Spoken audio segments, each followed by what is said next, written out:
What's up, everybody? Welcome back to NASCAR Around the Track with the Riders, featuring myself, SterlingRider, and my father, Duke Rider. What's up, everybody?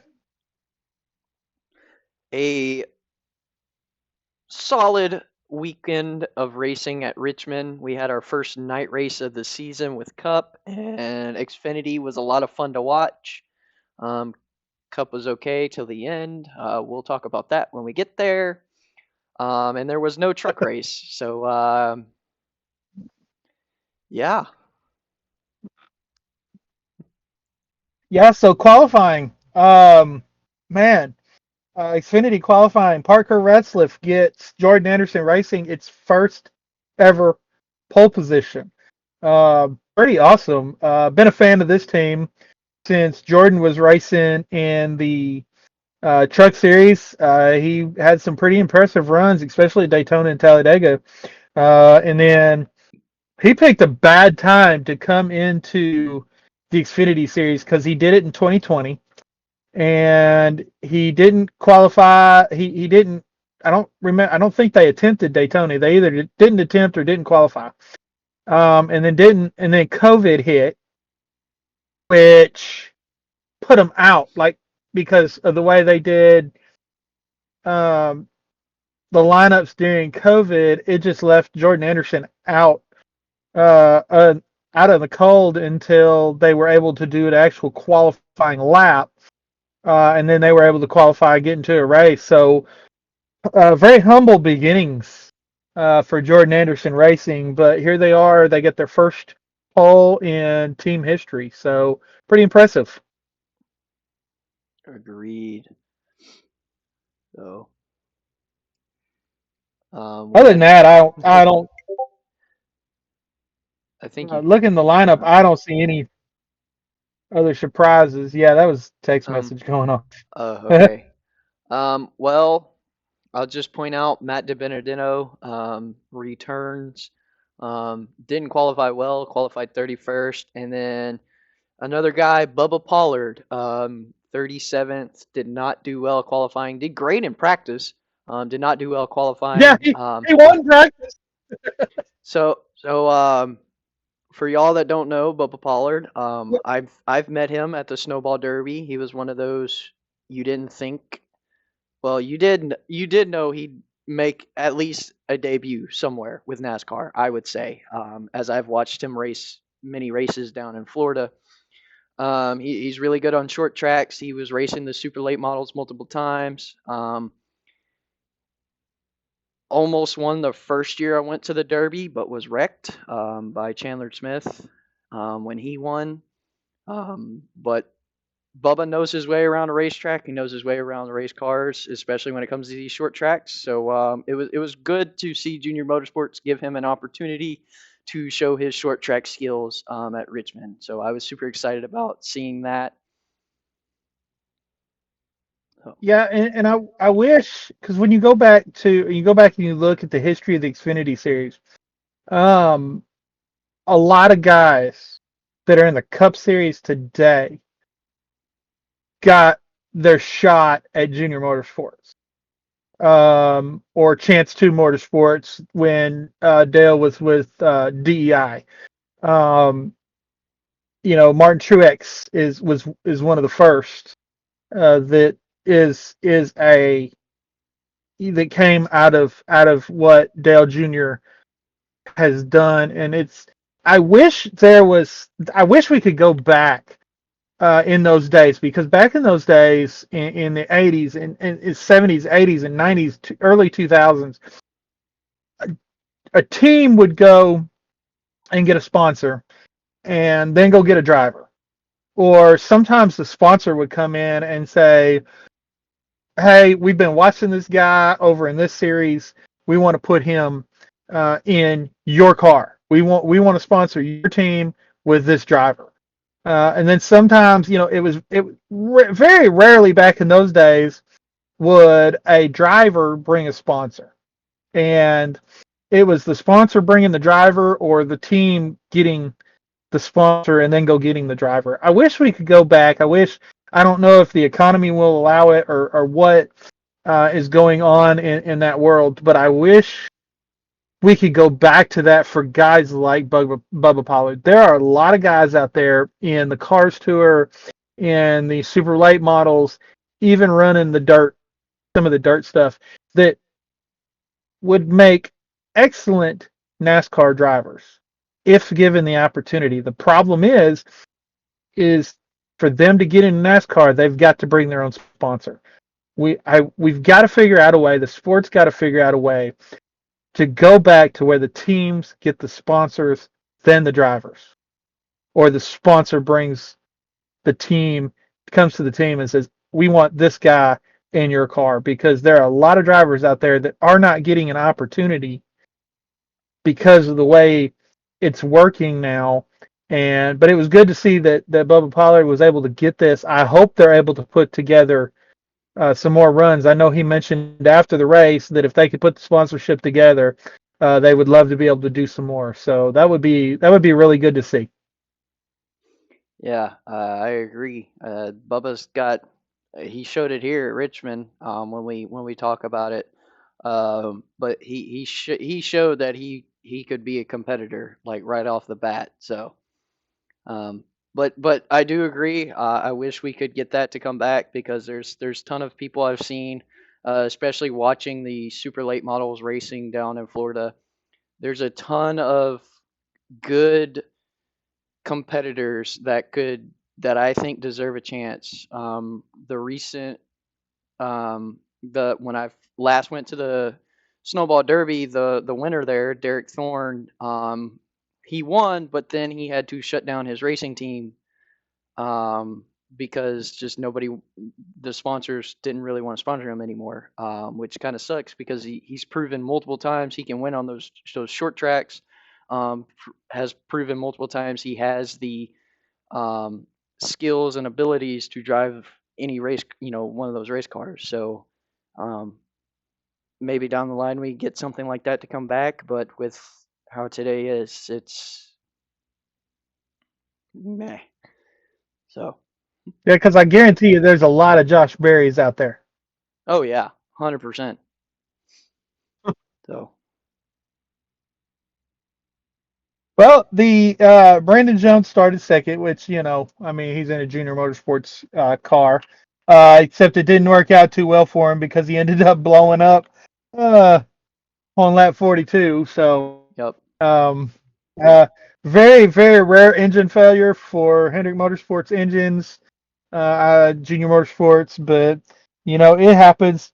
There wasn't really a whole lot to talk about during this race.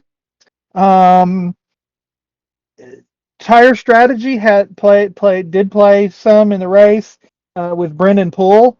He was able to get up to second at the end of the first stage on tire strategy. That's really cool to see a team that normally doesn't run well. They're able to use a pit strategy to run up front, get some points. I mean, those points, they're not going to get them into the playoffs, but those points may be able to help them get a little higher in the standings. And, so if they do have a race where they have a lot of problems, they're able to, it's able to help balance it out a little bit more. So that was really good to see. Eric Amarola was stage one. No real surprise there. Seeing Eric back in the Xfinity Series with Joe Gibbs, it's not a surprise that he's running well. The team that he's running with is the 20 team that John Hunter Nemechek ran with last year, last couple years, I believe.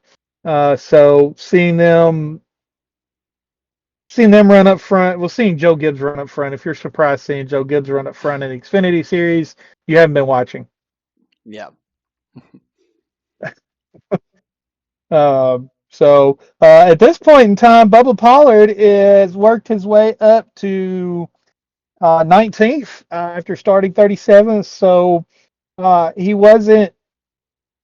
He seemed faster in the second half of the race than he did the first half of the race, but I'm sure it was just him getting used to the car, getting comfortable with the track getting kind of situated, but he was able to get in the top 20 by the end of stage one. So that was pretty impressive.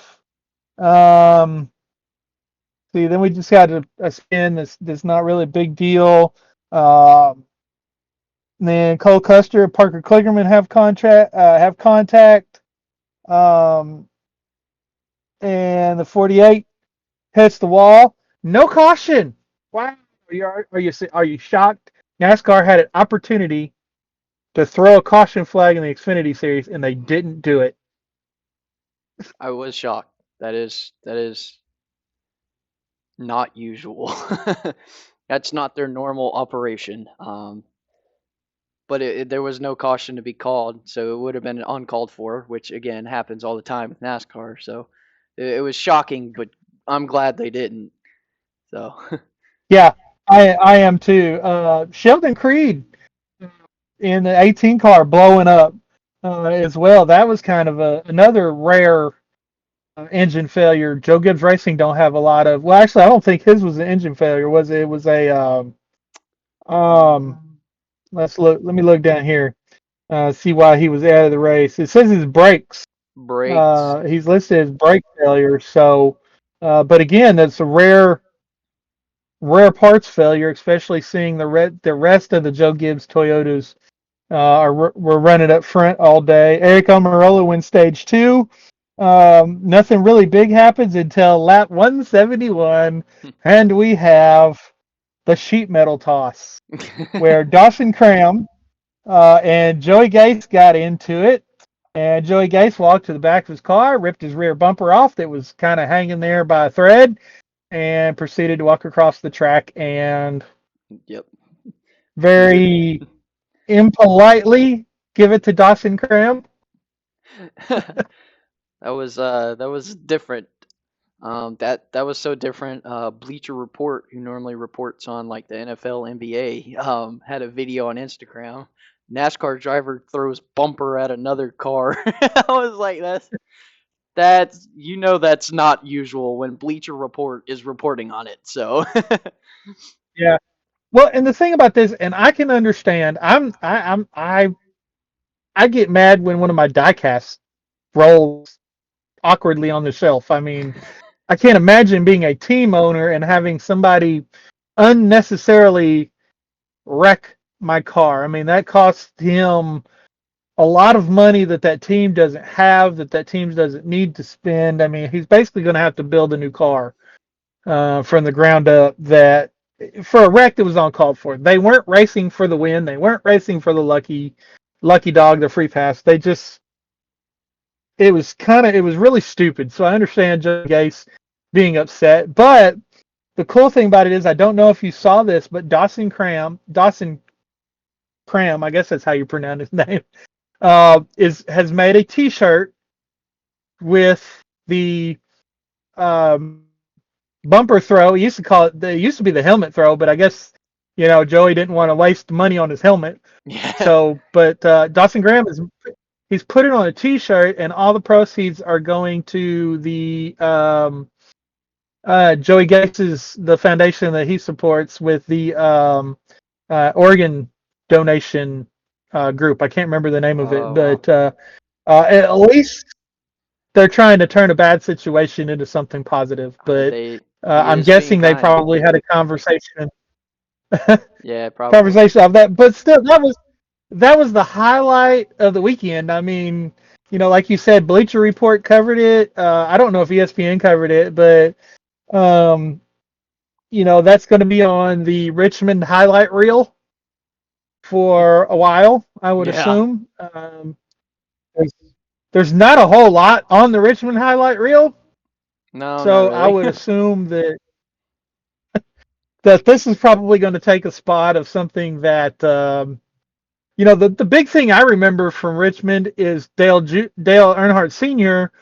crawling out the window of his car, and he's riding down the backstretch, wiping off the mud off of the windshield. So, I mean, that's Richmond's claim to fame. That's yeah, pretty Outside of what much. it used, Used to be the race right before the chase. You know, it was the last chance to get in. Um, you know, stuff like that. But man, Richmond wasn't deserving of that race. So I'm glad it's not there anymore. Um, so Bubba Pollard, he gets himself into the top 10 by lap 207.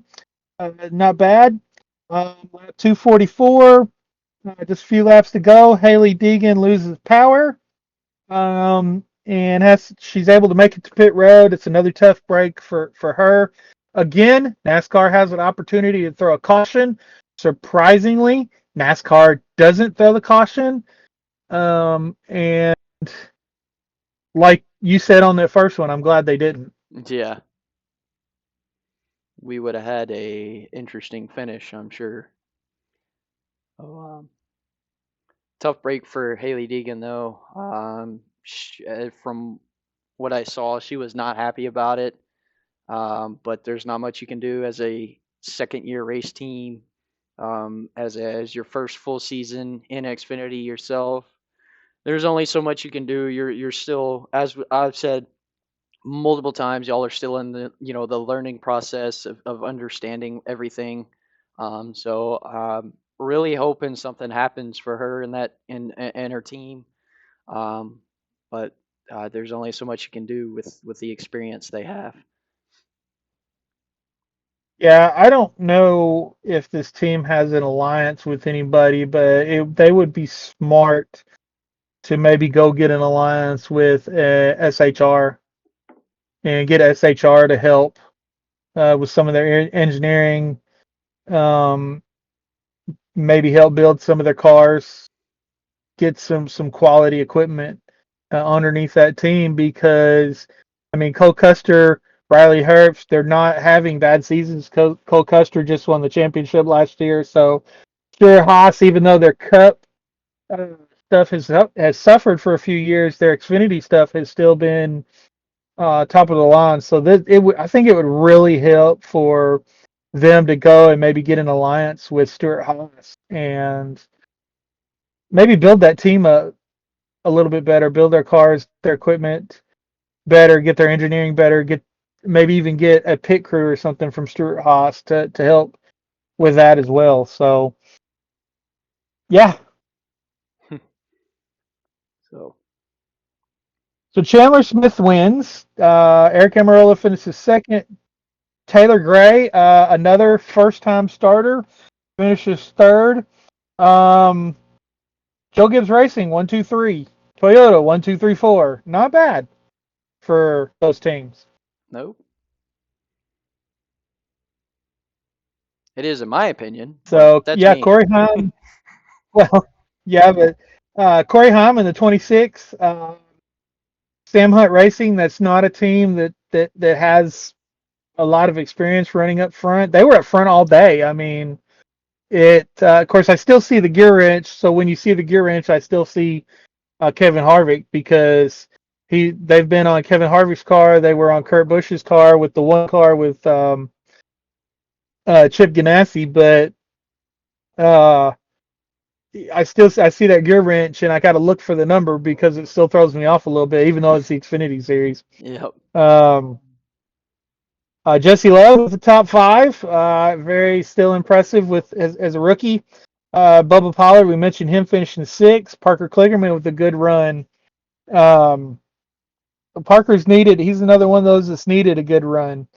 Austin Hill, Sammy Smith, Cole Custer round out the top 10. Cole Custer was pretty impressive. He had to pit, had a tire going down, had to pit, came back from 2 laps down and finished 10th. That's pretty impressive.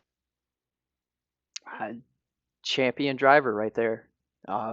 He has already proven that he can do it, and he does it again. So really, no surprise. Custer knows what he's doing. Xfinity, and we've mentioned before. He's probably, I don't know if he is now, but he's probably still. He was upset originally, I'm sure, when he got booted from his Cup seat and back down to Xfinity. But not surprising for Custer, but definitely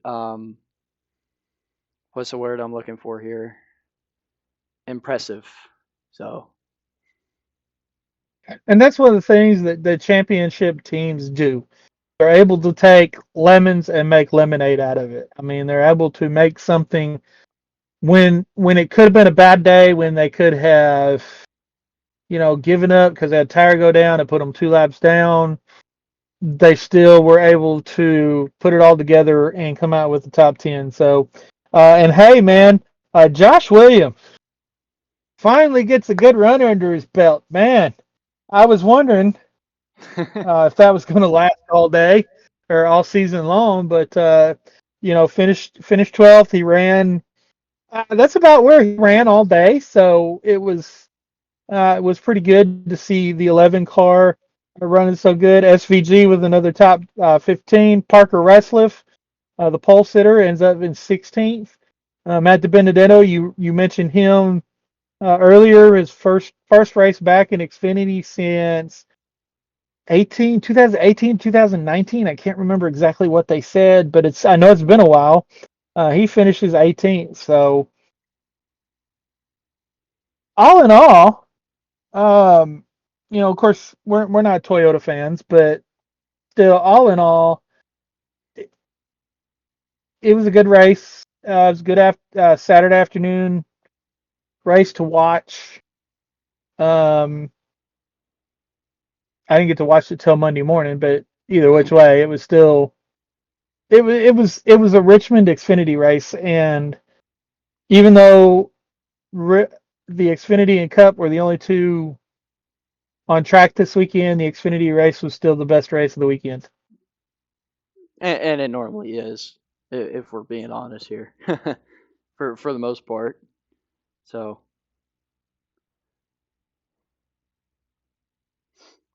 Yep. So on to the Cup race.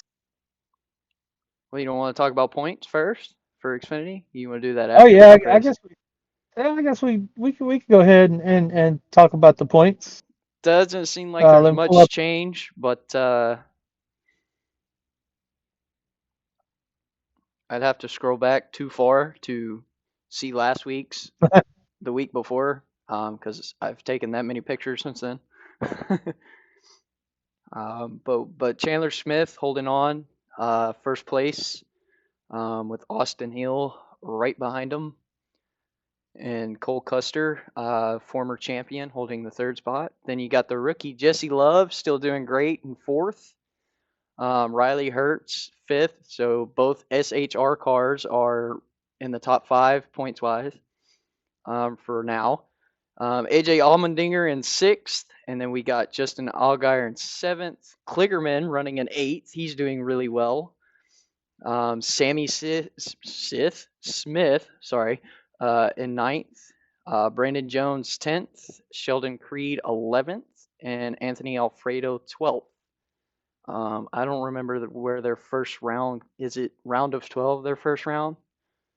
Yep, they've only got 12 in the So playoffs, so that's the cutoff line. But SVG, he's right there he is. in 13th. So He's only a um, point behind Alfredo. So, uh, and we still got so that's some good races to go. so Ryan Sieg is doing well as well in 14th. I'm impressed when you look down the list. Brennan Poole in 16th with that team. That team struggled the past couple of years. So Eric Almirola, though, if you look, Eric's only got half the starts that the rest of these teams have. He's 19th in points. He is ahead of Sam Mayer. Of course, Sam has had a absolute dismal season, Yeah. but he's ahead of a lot of these guys that have ran the full schedule.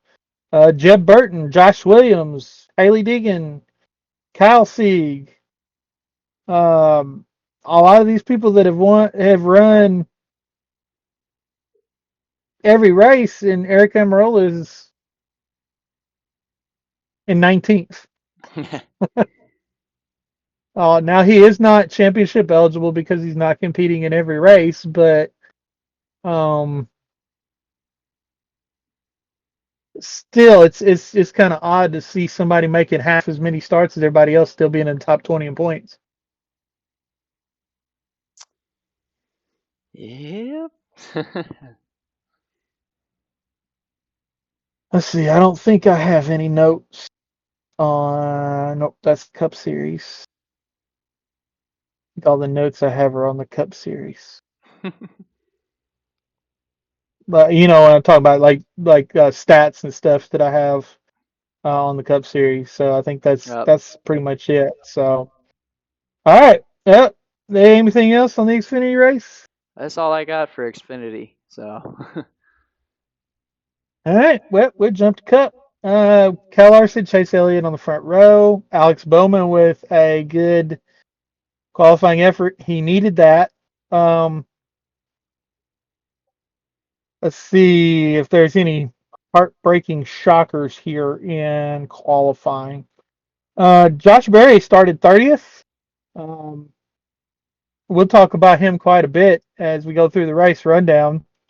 Other than that, uh, I really don't see any major surprises in qualifying. Ty Gibbs continues to impress in his sophomore season. Todd Gilliland is doing really well, but again, it's not really that big of a surprise. I will tell you, here's one surprise: all three of the Penske cars were in the top 12. Usually, one or two of them will qualify up front, and the other one will be, nowhere to be heard of. So, um, that's kind of a big deal there. Yep.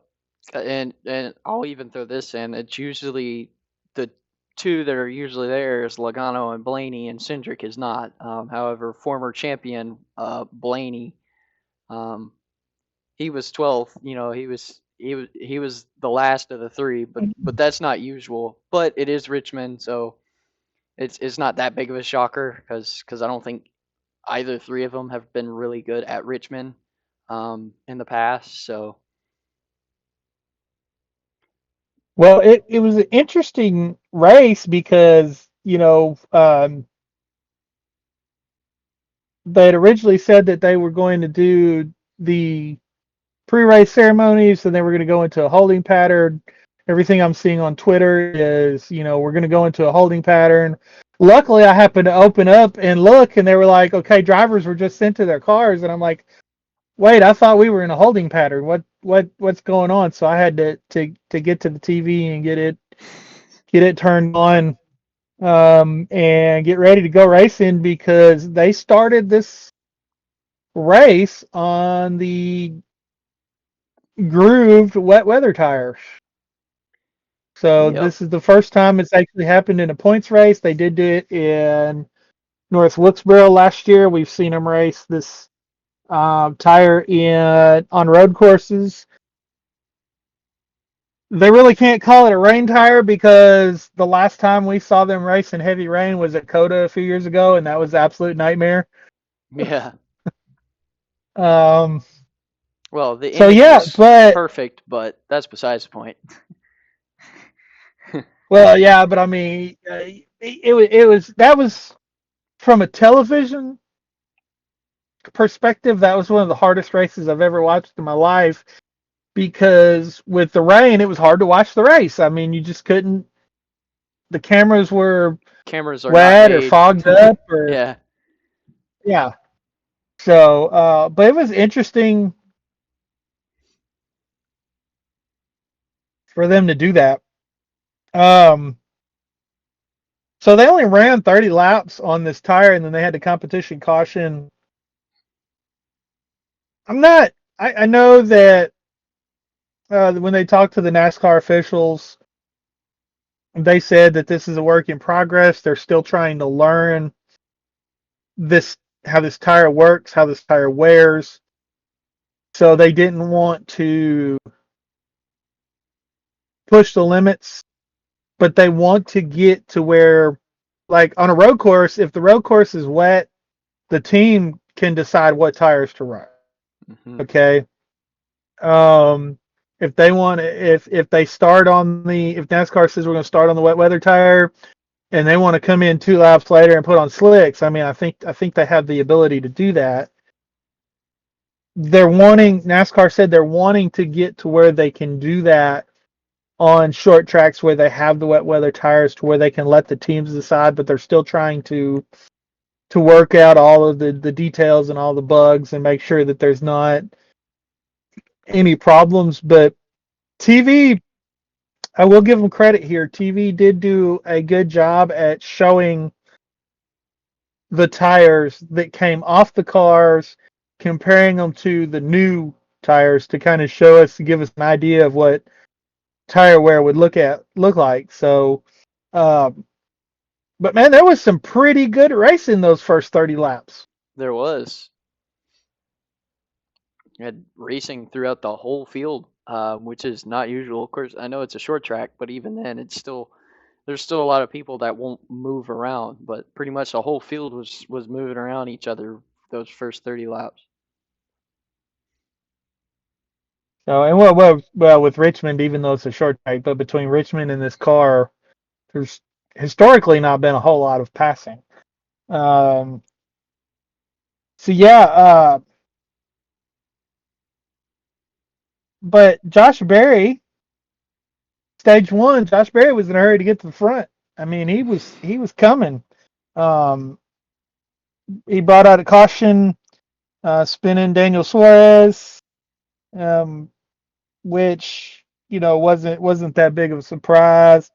Kyle Larson wins stage one. They did the non-competitive pit stops. Hello, pit stops for when they changed from the wet weather tires to the slicks.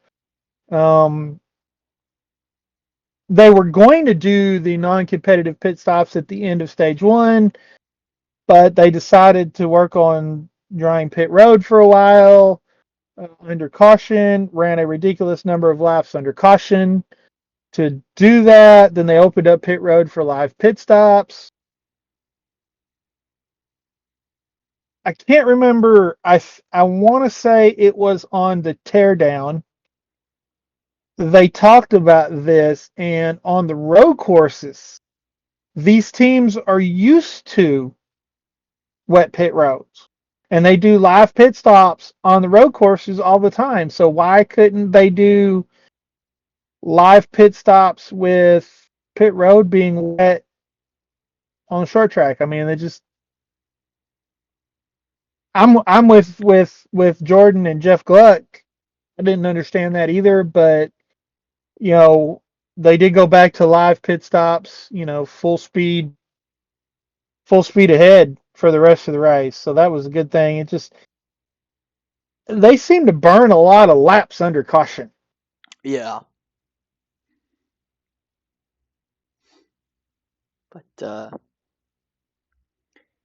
I don't know. Maybe it was because it was a short track, and you can't really, of course, as you said, they do wet. They change. They do their pit stops. I don't know. I can't English right now.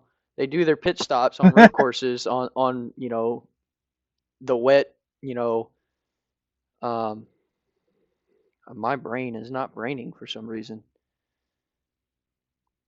Anyways, Y'all, he has never been in English too, so no, I did horrible in school with English, but pit road, as I'm thinking, they normally do, you know, road courses. If it's wet, nobody touches pit road. They just do it on the wet, the wet ground, because it's part of the job. The reason they may not done this at Richmond was because it was Richmond. It's a short track. Um, I don't know, because they could have ran the track dryers while the race was going, but at the same time, not really, because of how small a track it is. So I really don't know, but yeah, that's true. The last thing you want is a car to go sliding through the grass and hit another one of those jet dryers. We've already seen one of those blow up on track. yes, Yeah, I don't think we need that to happen again. So, um, stage two was going to be interesting. There was two different pit strategies. Some teams were doing one stop. Some teams were doing 2 stops during stage 2. Uh, I'm not going to throw any shade on Kyle Busch for this. I'm going to throw it all at NASCAR. When Kyle Busch scraped the wall, that was another unnecessary, totally ridiculous, totally uncalled for, totally quick on the button, kind of like Haley Deegan at Bristol a couple weeks ago. Just was a caution that did not need to happen. And it screwed up a lot of people's day. It totally and completely ruined Alex Bowman's day. And there was a couple other drivers that just never were able to get back the track position that they lost because of this absolutely ridiculous caution. Hmm. Yeah, I agree because there were throughout throughout the whole race there were a couple times other people hit the wall, scratch the wall, no caution. Um, so to call it, I don't know if it's because it's Kyle Busch or what, but it was very unnecessary and it screwed up a lot of people's nights due to how strategy was. They were hoping it would play out anyway. So And see, NASCAR has said this year that they do not, unless absolutely necessary, they don't want to throw a caution in the middle of a pit cycle. Yes, they were technically not in the middle of a pit cycle, but they could see it was obvious. TV was talking about it. Any fan that was paying attention, you could see that there were multiple strategies going on here that was going to set people up to either win the stage or win the race. And NASCAR throwing this checkered flag or this caution flag just totally screwed it up and screwed it up in my opinion for the rest of the race. I agree, 100%. But to be honest with you, it just seems like typical NASCAR at this point. There's not much we can really do except not like it. Um, but I highly doubt they will change from this behavior, I guess I'd call it. So, Yeah, let's see if I can find that real quick. Um, see if I can. I don't know how well this will show, but I sent you this. yeah, it didn't need to be a caution, yeah. And I said, well, this is another one of those pictures I'll never get to delete, Because you'll send it to me every race like you do all the other ones. or I'll post it on Twitter. Yeah. Um, Which is where I stole it from, by the way. yeah. I did not make that. I stole it off of Twitter. Somebody else had posted it. It was like, oh yeah, hey, we're gonna use that one a lot this year. Seems like. Yeah. Martin Truex wins the second stage. Martin Truex on a short track. Ooh, big surprise. Who's shocked? Not me. Uh, No. so then we get into the third stage, and third stage was what a lot of people would call boring. Um, when people call racing boring, I think they don't really understand the whole strategy of it. Not all races, and we've talked about this before. We talked about it with Phoenix. We talked about it with Coda. Not every race is going to be a barn burner. Not every race is going to be door to door, side by side, Atlanta style racing the entire 400 laps. I mean, not every race is going to be like that. Now, short track racing used to be a whole lot of beating and banging and bumpers and pushing people out of the way, pushing people out of the groove. Um, Sometimes spinning them out.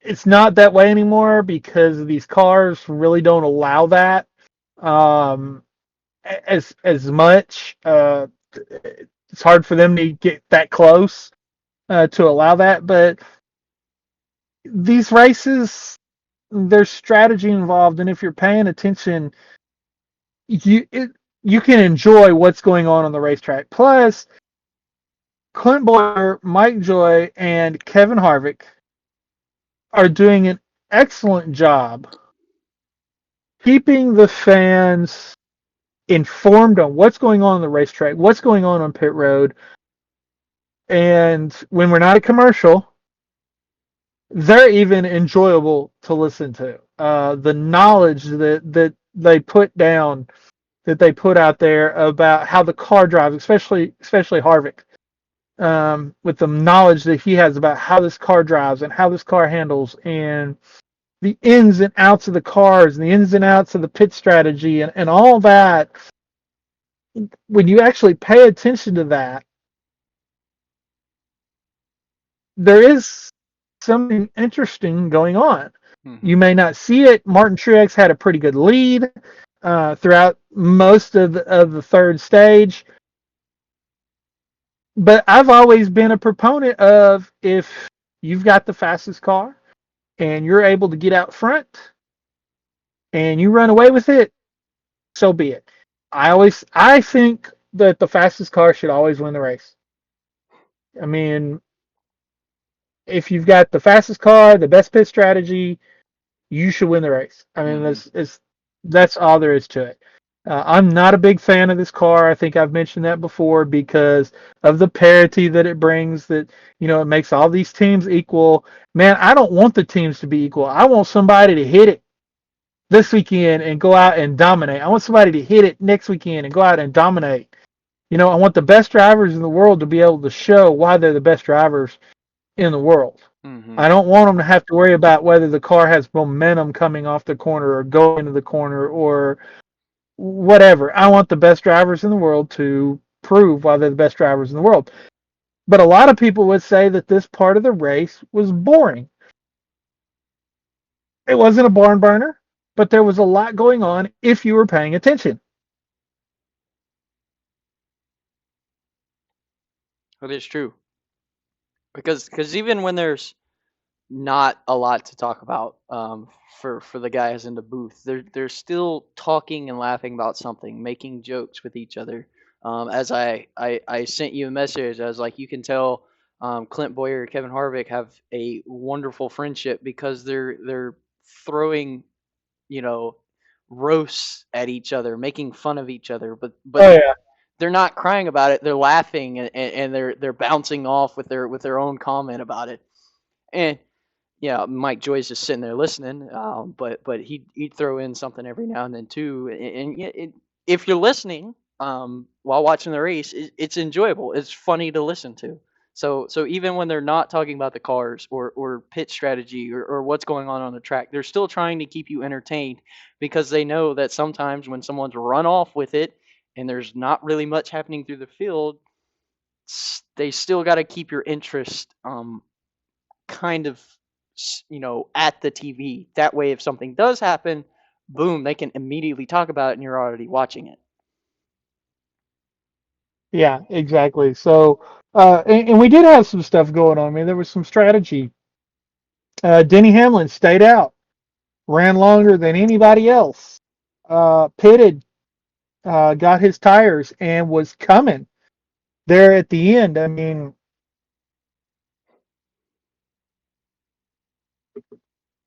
sorry, y'all. Um, but Denny was coming. He got up to Joey Logano, who was running in second, and Martin was stuck in traffic. He could not get past some of the lap traffic, so it gave Joey and Denny an opportunity to get closer to him. And I'm not sure, he might have been trying to save some stuff at that point in time I know this team was telling him to go, to go, to go. He had to push it, he had to push it, he had to push it. But, if this race, Martin had pretty much won the race. I don't think Joey was going to catch him because Denny got stuck behind Joey. I don't think Denny was going to catch him. But, man, we get down to 2 laps to go, and there's a stinking caution. There's an Um, oopsie daisy between Bubba and Kyle Larson. Bubba spins Larson. Um, whoops. So But I mean, they had to throw the caution. I mean, there was a I spinning mean, race yeah. car in the middle of the track, so they had to throw that caution. But it was a scramble from there. So we go into overtime. We have a lot of people pit again for that. I think they were probably their last set of tires. I don't really count. I should maybe start counting because they only had 9 sets of tires plus the scuffs they brought over from qualifying. So maybe I should count some of these leaders, how many times they changed their tires. Um, Well, it didn't really matter. I mean, it was going to be an overtime restart anyway. So, yeah. uh, So but but this is when your pit crew, this is when the pit crews can make a difference, and they did. yep, they did so much that it sucked. For Denny Hamlin. So yeah, we go to end the race in overtime, green white checkered. Denny Hamlin wins. However, you can see it almost anywhere, any angle you watch. He jumped the Well, restart. but you couldn't see it on TV when they had the restart because they're showing like what 6 or 7 rows back on Yeah, camera. They're not even showing the restart. By the time we get to the cars in the front, we're going into turn one. It's absolutely inexcusable that restart was not shown on TV. We didn't know that Denny jumped the restart until they interviewed Martin, and Martin Truex said Denny jumped the restart. Then Fox went back and got a replay and was able to show it to us. Mike Joy didn't mention it because Mike Joy didn't see it.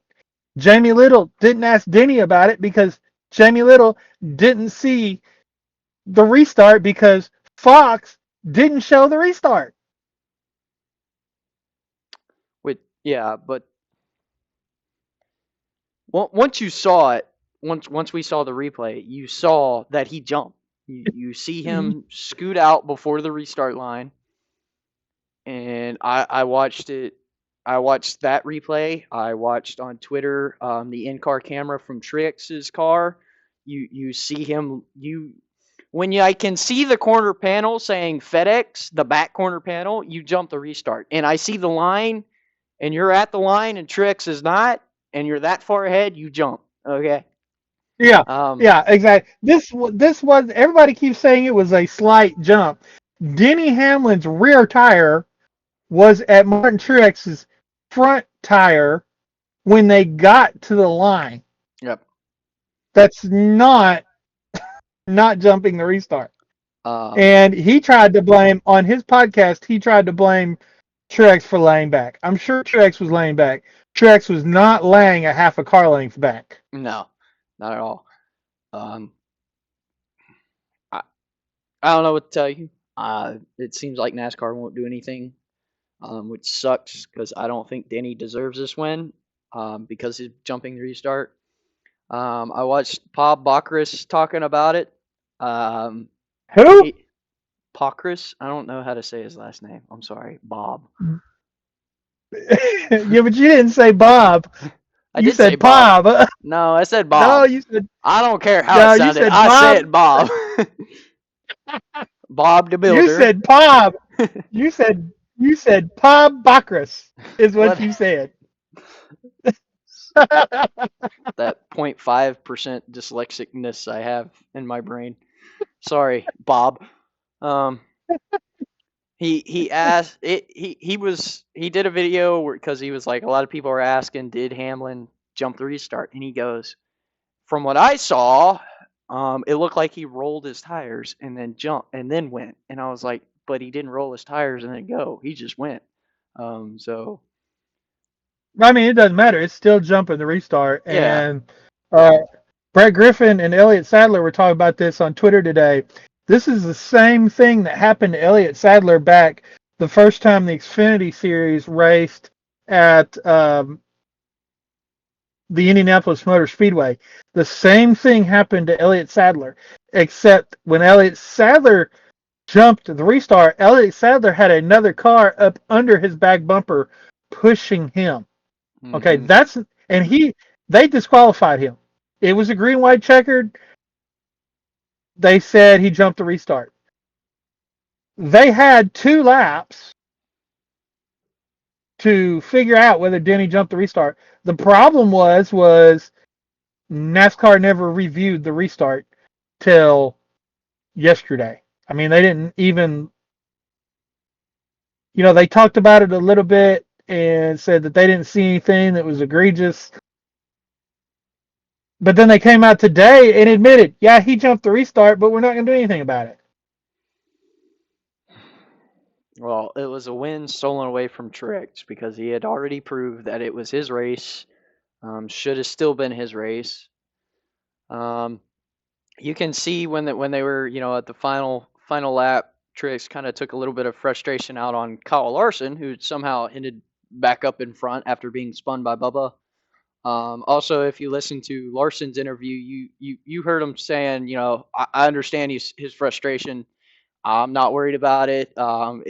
It's rubbing his racing. I don't know if he had something against me or if I was just because I was the closest car to him.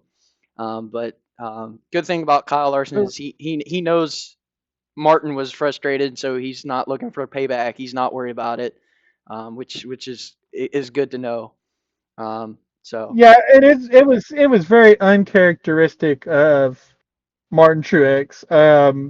I think Martin's getting frustrated for a lot of reasons. He's got the pressure on him to retire. He's got the pressure on him to perform, and he felt like he had one stolen. And I can understand the frustration. I just have an issue, and again, very un-Truex like, but I just have an issue with taking it out on another car. Taking out on a car, period. I mean, even Denny.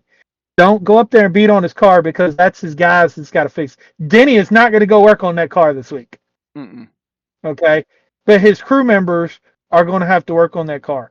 Kyle Larson is not going to go work on that car this week, but his crew members have to work on that car. If you've got a problem, Martin runs up to Denny at the start finish line while he's doing his interview and pops him in the mouth. I don't got a problem with that. NASCAR might have a problem with that, but I don't got a problem with that. Um, but don't take it out on a race car because somebody's got to pay for that. Somebody's got to fix it.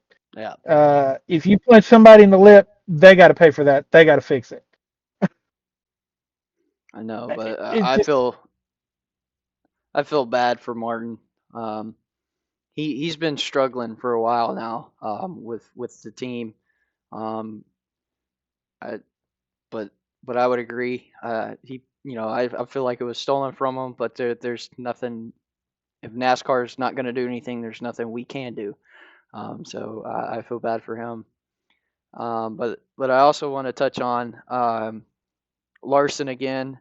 During his interview, I know Bubba came up to him and apologized. So Bubba showing good sportsmanship, and Kyle returning it. He said it's no big deal. It happens. It's a short track. It's expected. So Bubba was even like, I'll be expecting payback, and Larson was like, don't worry about it. It's just racing. So and if you watched it, you saw that it wasn't intentional. It's not like Bubba just went up there and jacked up his back bumper and spun him out. Bubba was trying to pass him and just got a little loose, came up, slid up into him. I mean, it's like you said that they said it's short track racing. I mean, it's yep, something that's going to happen. Uh, we don't see it as much with these cars, but when we yeah, do, it's with 2 laps to go. yep. Sadly, but even with the struggles of the weekend, it was good to see some of these drivers having good sportsmanship, which is huge in any sport. But NASCAR seems to be the number one where that's a great thing with them. We still have our rivals of our rivalries throughout the field, but they're still nice rivalries. There's it's Well, I don't know. We still got Christopher Bell and Kyle Busch that going back to Coda. Yeah, Seems like there's a little bit of heat. There's still a little bit of heat there. that's Um, that's just a grumpy old Ross man. That's just a grumpy old man. Ross Chastain and 35 other drivers. Well, that's Ross Chastain as well.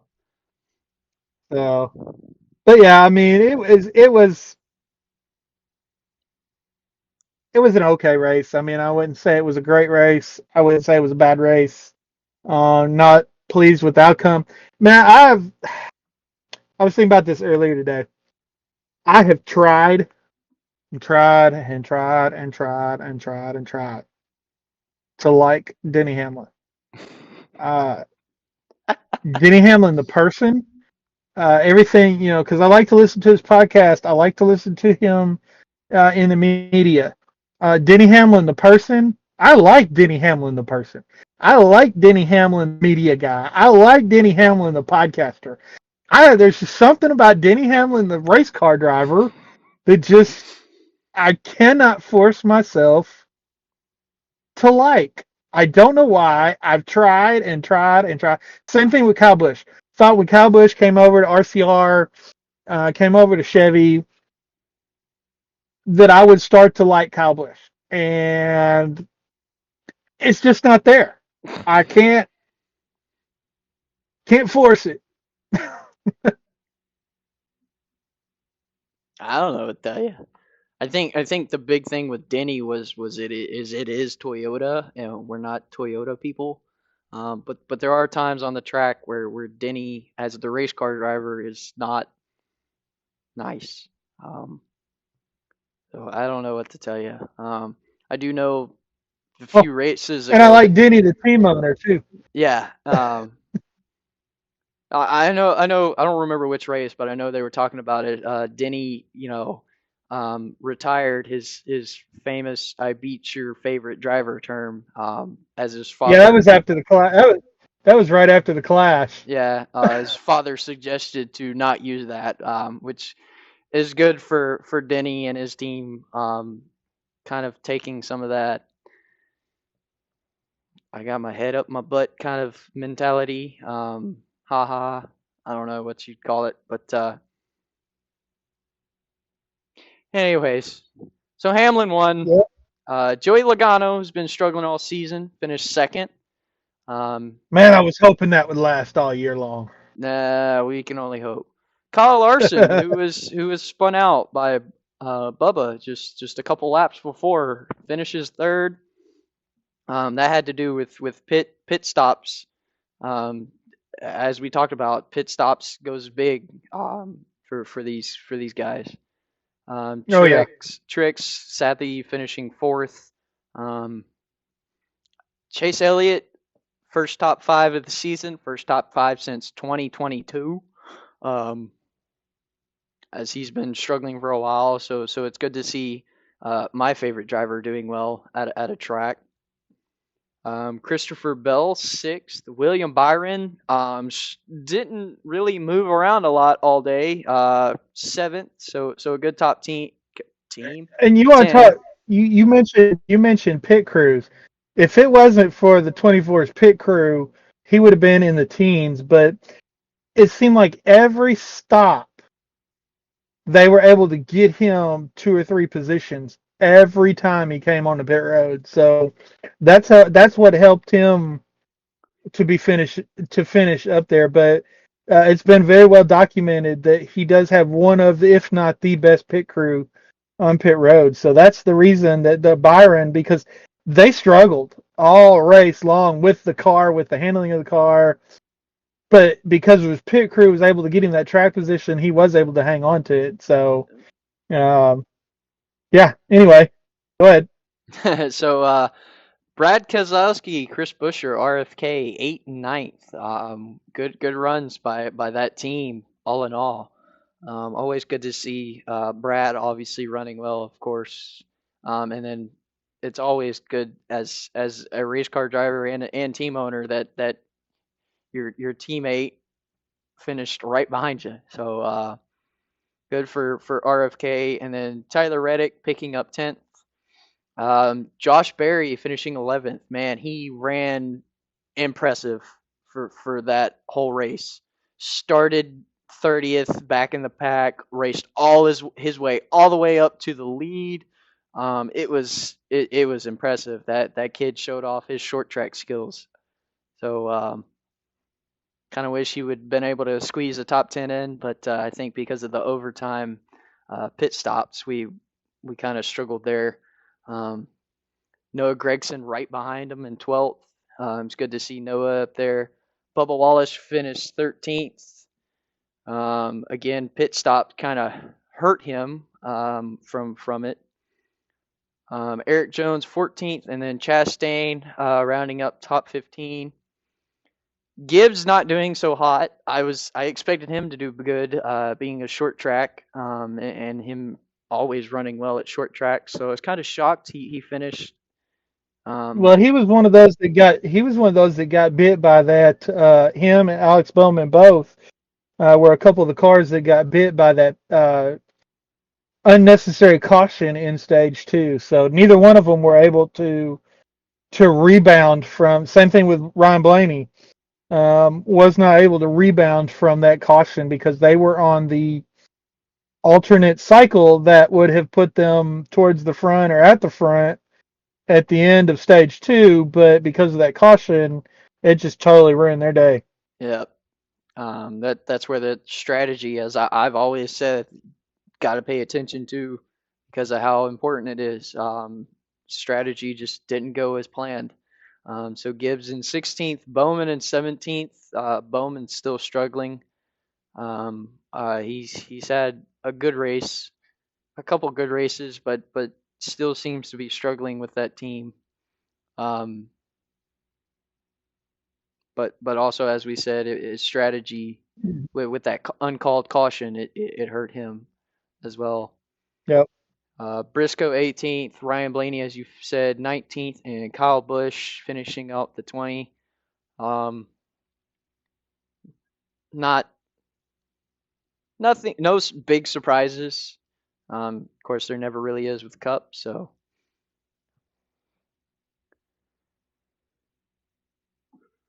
So Couch Racer put this out, and I don't think well they reposted it on Twitter. That's another thing that we need to add to our non-sponsored shout-outs is Couch Racer.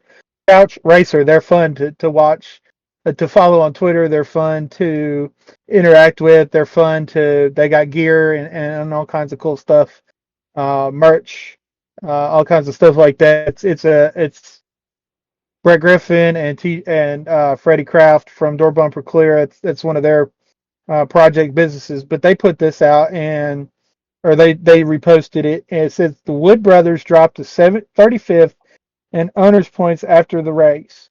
Only one top 25 and seven races. This is the Wood brothers' worst start of the season since 2008. We talked about this before the season. We talked about drivers on the hot seat. We mainly taught Daniel Suarez. We talked Harrison Burton, and we talked Austin Cindric. I know those were the three that we really spent a lot of time talking about on our preview show. Austin Cindric is running better this year. I still don't think that he is running seat saving better. As far as that goes, uh, sorry, I had something messing with my foot. I had to pick it up off the floor. Um, of course, Daniel Suarez has the win at Atlanta. Um, with the way he's been running since, I'm still not quite sure that is seat saving. But Harrison Burton's seat every race seems to get hotter and hotter and hotter. I don't know who Penske may have in the pipeline. They could always go they got Harrison Burton from Toyota, so they could always go and get one of the Chevy guys from Junior Motorsports. They can get one of the Toyota guys like Chandler Smith, Corey Heim. somebody like that if they're willing to. But Harrison's, like I said, his seat seems to get hotter and hotter every week. I would expect an announcement next couple months whether he's going to be back in that seat next year or not. I agree. As you said, the three in our preview, we talked about having some at least some warm seats going in. Harrison Burton just seems to have a burning hot seat. Not doing very well at all.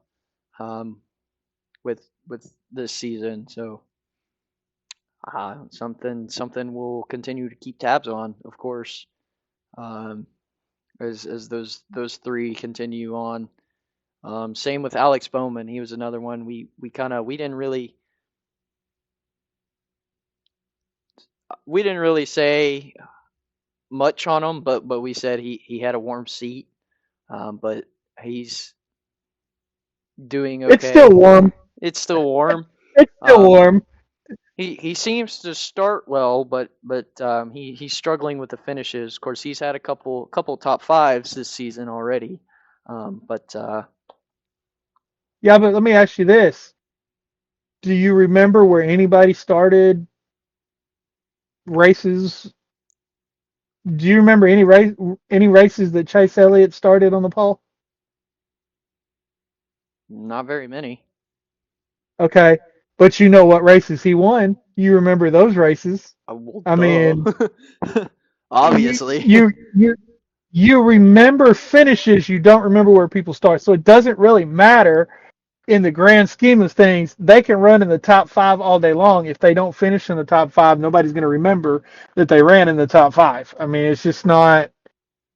And drivers say that all the time. Well, our running position doesn't show, uh, doesn't tell the story of our whole race. And that's true. But people are going to look at the results, and that's going to tell the story of your race. And that's something that, you know, that sponsors look at. That's something that teams look at. Um, so here's an interesting stat that Racing America put out. In the 76-year history of the NASCAR Cup Series, there has never been an entire field from first place to last place that close together as it was at the end of of Sunday's race at Richmond. The entire field finished within 3 miles of race winner Denny Hamlin. 4 laps. The last car was 4 laps down.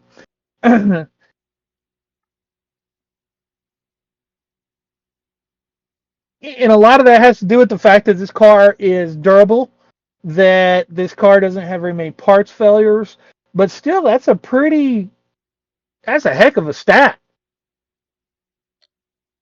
That is not usual.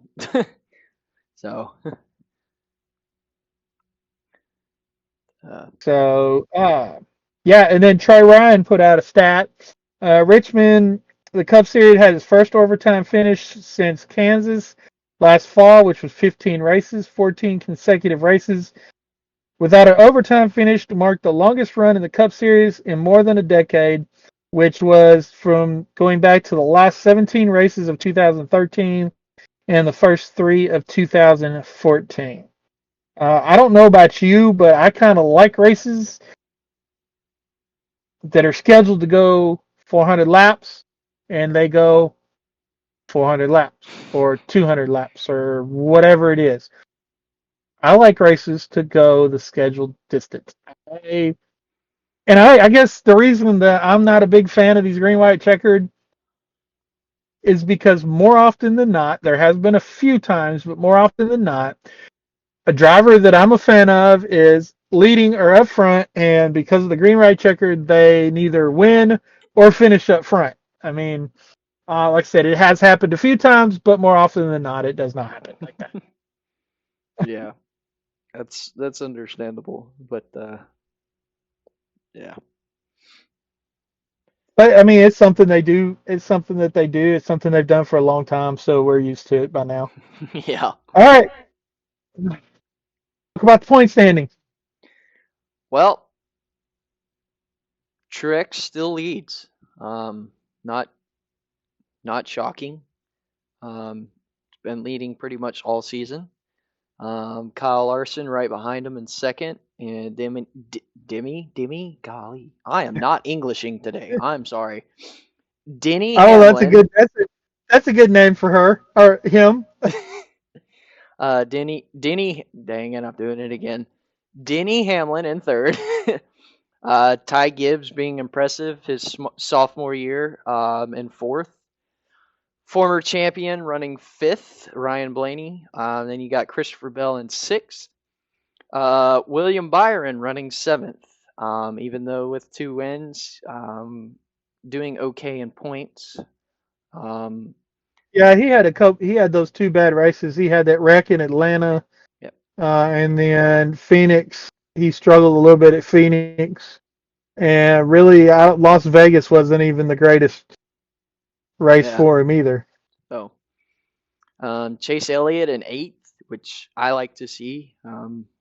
Big rebound from where he was. Of course, last year at this time he wasn't even the car. So Yeah, that is you know true. Josh that's Berry was. that's still a big rebound for this team Yep. after last Um, year's struggles. which they need, and I'm sure it helps their confidence boost as a team.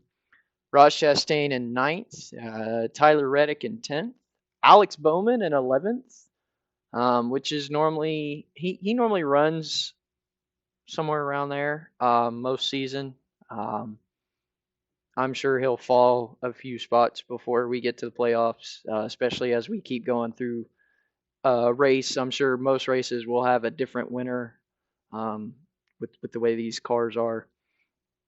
Chris Buescher in 12th, Kyle Busch 13th, Bubba Wallace 14th, Daniel Suarez even with a win sitting 15th, and then Brad Keselowski there sitting 16th.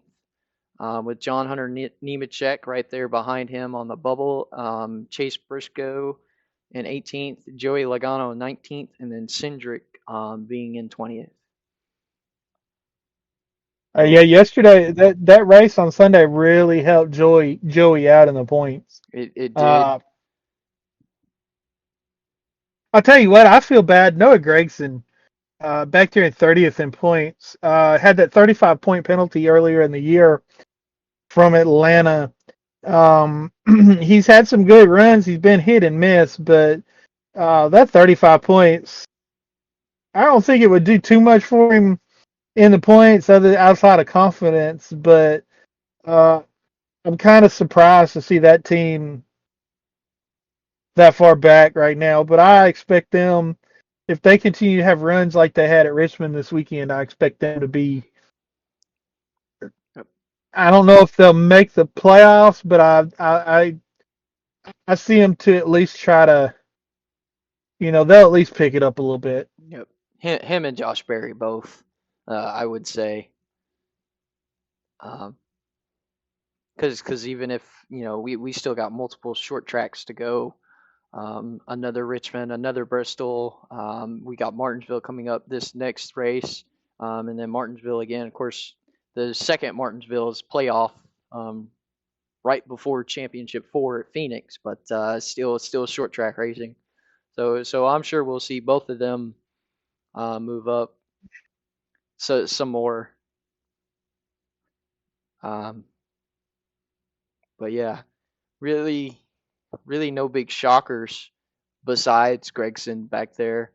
Everyone else kind of seems typical. I hate to say it, but All right, fantasy. I, well. So as usual, I'll go over Trey's first. Absolutely no change from the week before, as he claims he was busy, which he's actually been busy. He's picked up a second job. Um, oh, come on! It takes 2 minutes to change your picks. I agree, it does not take long, but uh, Pick whatever. Anyways, The biggest thing was him for him though was he had the winner in his lineup still. So he had Denny Hamlin, Christopher Bell, Ryan Blaney, Kyle Larson, and Kyle Busch, with William Byron in the garage. See, he'd have So been okay without Kyle Busch in his lineup. Kyle killed his lineup. yeah, I would agree. But in my lineup, give me a second. NASCAR app's being slow. Of course, I don't have my phone on Wi-Fi because when I have anything else on Wi-Fi besides just the computer, it makes you glitch. So trying to avoid that. So in my lineup, I had, of course, it kind of went off qualifying. I didn't pay much attention to practice because I kind of forgot, and I put this in about 10 minutes before the race started.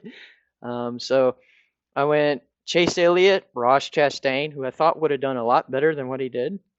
Martin Truex Jr., Ty Gibbs, again, thought he would do better than he did, but as we talked about him, strategy did not work well with that stupid caution.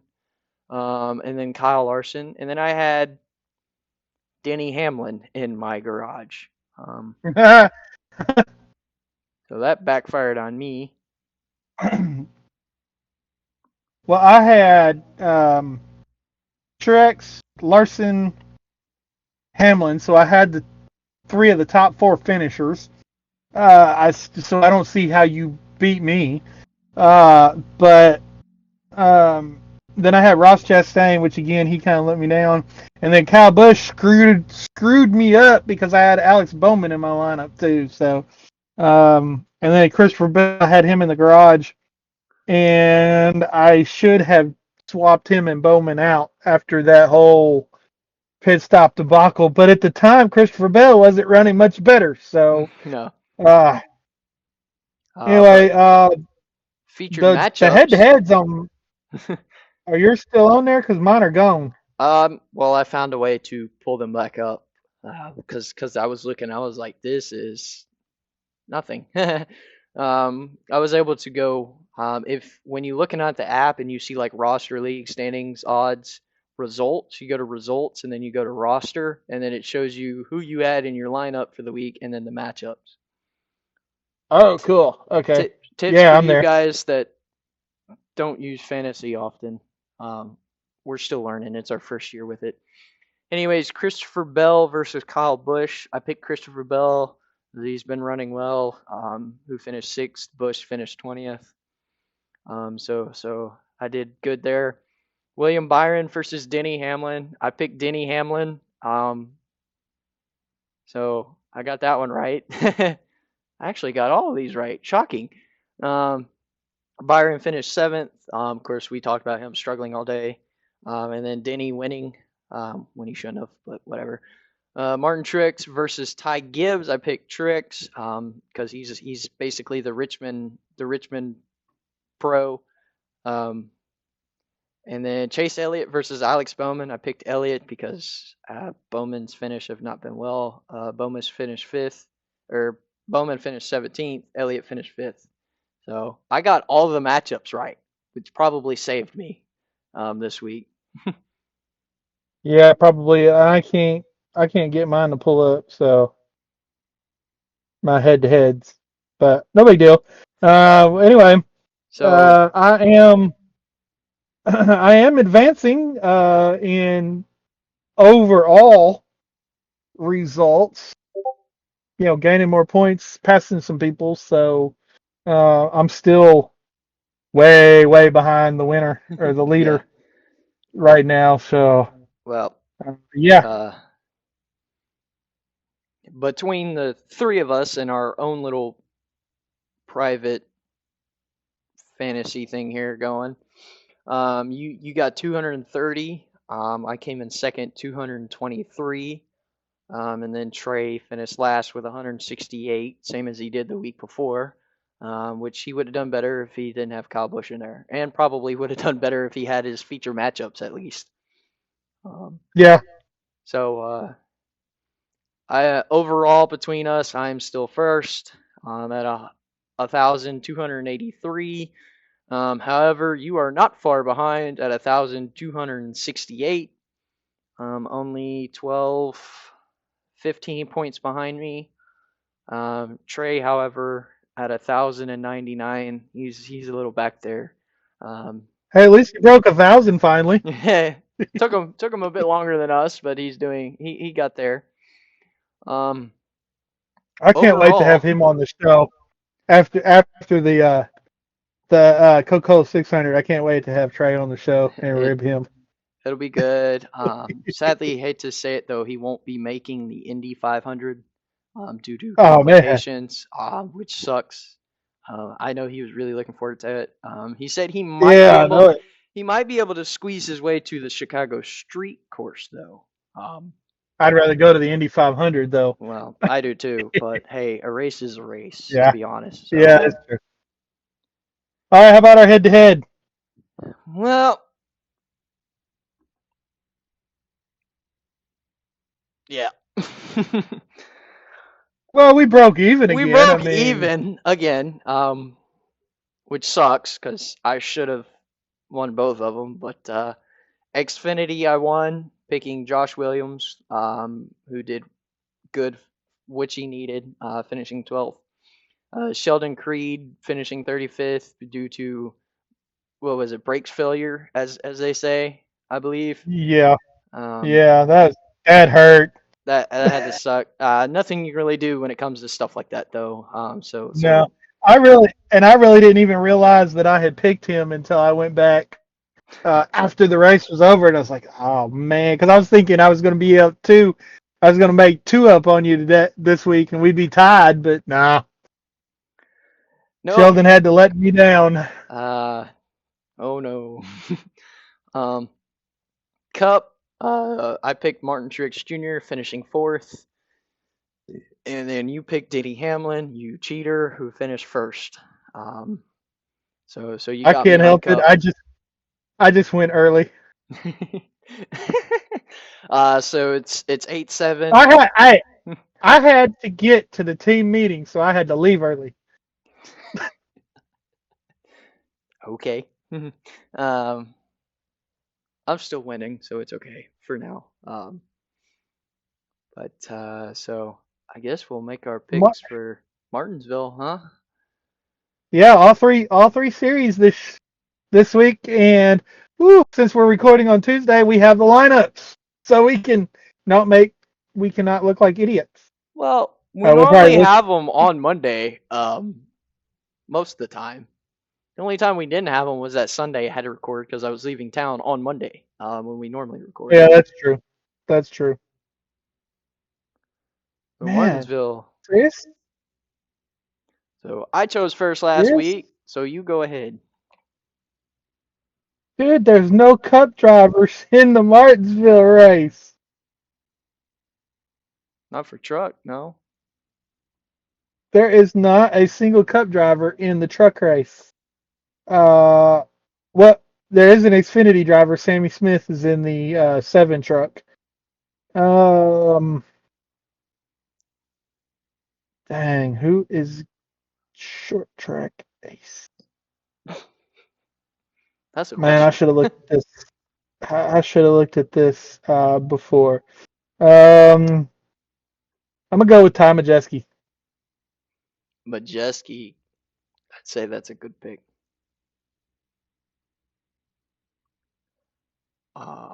So Ty Majeski. Well, I'm going to go. Um, since it's truck and I can pick them again, I'm gonna go with Grant Infinger. Um, I've watched both Good of the. pick.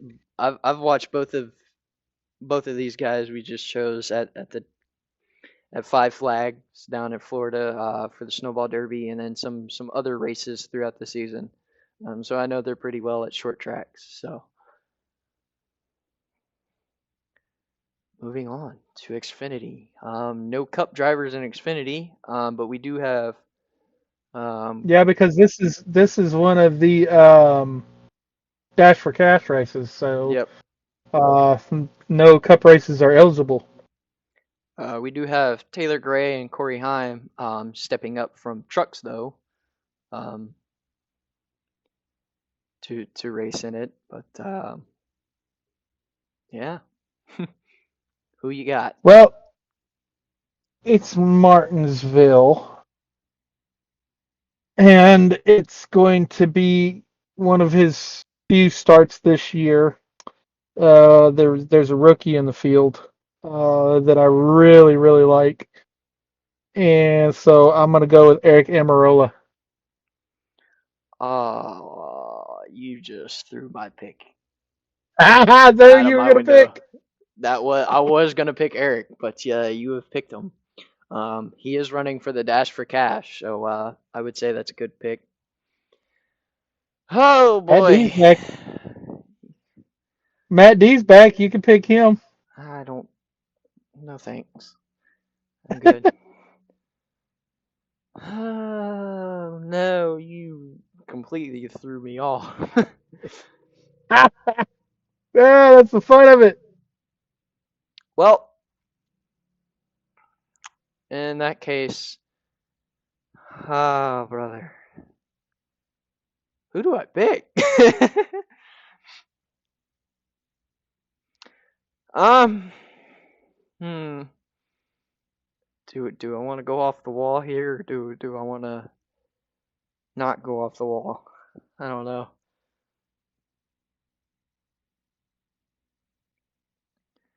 Oh boy. I'm sorry I'm taking a moment, but like I said, you threw me off.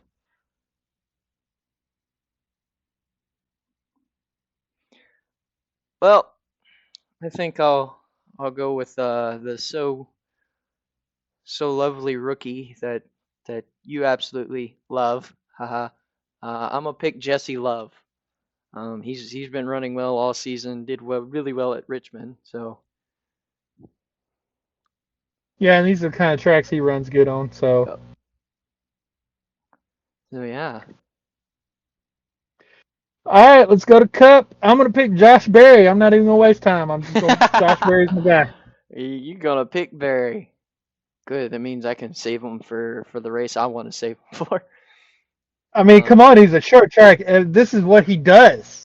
he's already proven it.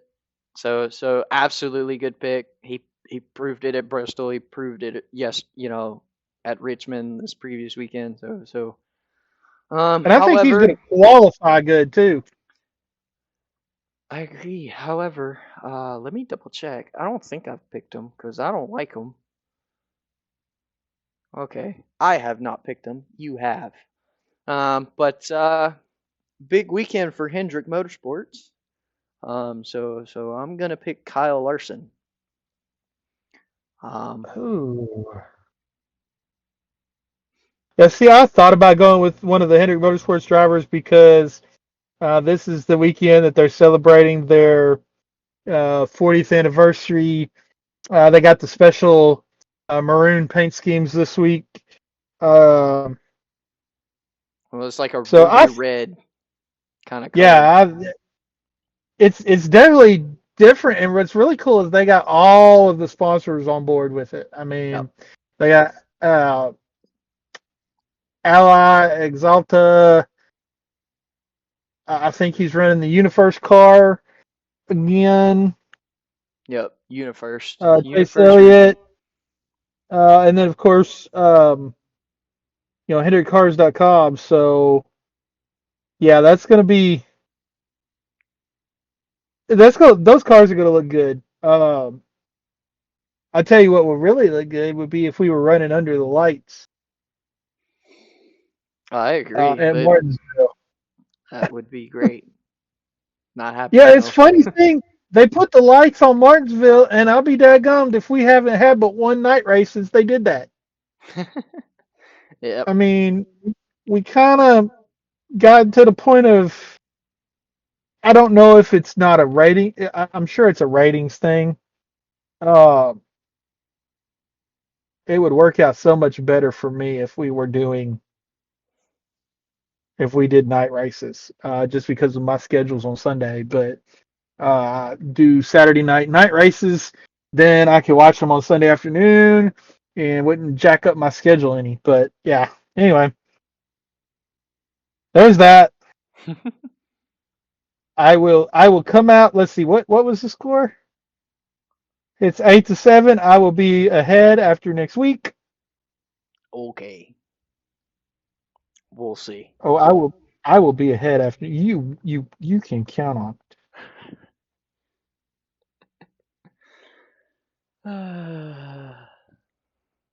Well,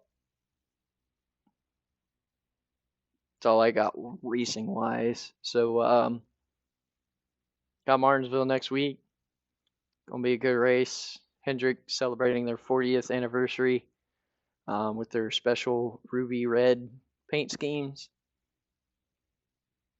So exciting to see a team won multiple championships with different drivers, multiple race wins. So big achievement for Rick Hendrick. I'm sure he's super proud of what he's built and everyone who's helped him build it beside him. So I think we're gonna have another good weekend of racing.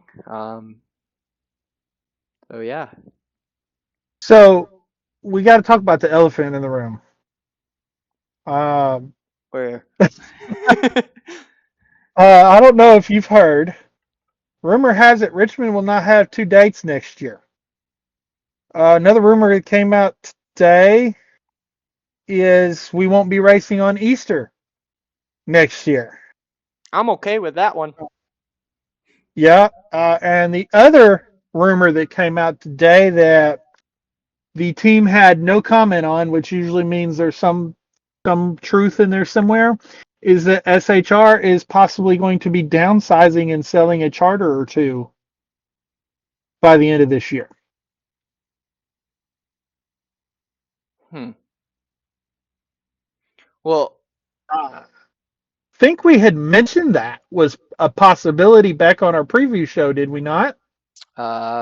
I believe so because we were talking about how they've been struggling the past few seasons, and if they hadn't stepped up and shown they were still a contending champion, champion contending team in the Cup Series, because we know they are Xfinity wise, as they proved it with Cole Custer winning the championship last season. But with Cups, if they don't step up, it's a huge possibility that could be a thing. And there's also rumor that they're leaving that Ford.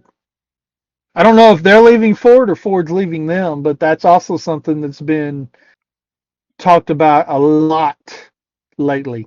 We also discussed that because if you remember, we were talking about on one of our episodes how they're making all these changes to the car because they're trying to get new manufacturers to come in. Honda being like one of the main ones they're looking at right now. And we were saying that Stuart Haas may be the team that takes them on first, um, which also would explain selling a charter to and narrowing down their team, is because Honda doesn't want to go into such a big team. Um, there's a lot to this that could be said, but with the no comments on it, I really don't know what to go with. I'm just throwing things out there that would make sense. My question And would the thing, be if they were to narrow down their team, who would they let go? That would be the biggest yeah, issue. and I'll be honest with you, I would say it would be Ryan Preece and the 41 team that would get shut down because their Gene Haas is paying for that one. That's mostly a Gene Haas funded car. I mean, you see Haas CNC, Haas Tooling, all that kind of stuff on there. That's Gene Haas's company. So his company's footing the bill. So if a team goes away, I would think it would be the team that doesn't have as much outside sponsorship as the other teams. But if you look at those teams, a lot of those teams are having trouble being fully funded. And when Harvick retired, a lot of the sponsors that were there with Harvick, that came in with Harvick, or that came to SHR specifically to sponsor Harvick, like Gear Wrench, um, and a few others have already moved over to other teams. We saw Hunt's Brothers Pizza that came in with Kevin Harvick. Came in to SHR with Kevin Harvick from RCR there with Joey Logano now. Um, Busch Light has moved over to Trackhouse with Ross Chastain. So Gear Wrench has moved into the Toyota camp. They're sponsoring multiple Toyota teams this year. So, but the thing is those announcements are going to have to come out by the end of June, early July for the teams to be able to prepare for next year. And then also, if they're not going to re-sign with Ford, because we know Honda is not going to come into the sport in 2025 unless there's some sort of backdoor thing going on with NASCAR, where Honda is doing everything that they're doing behind the scenes with NASCAR.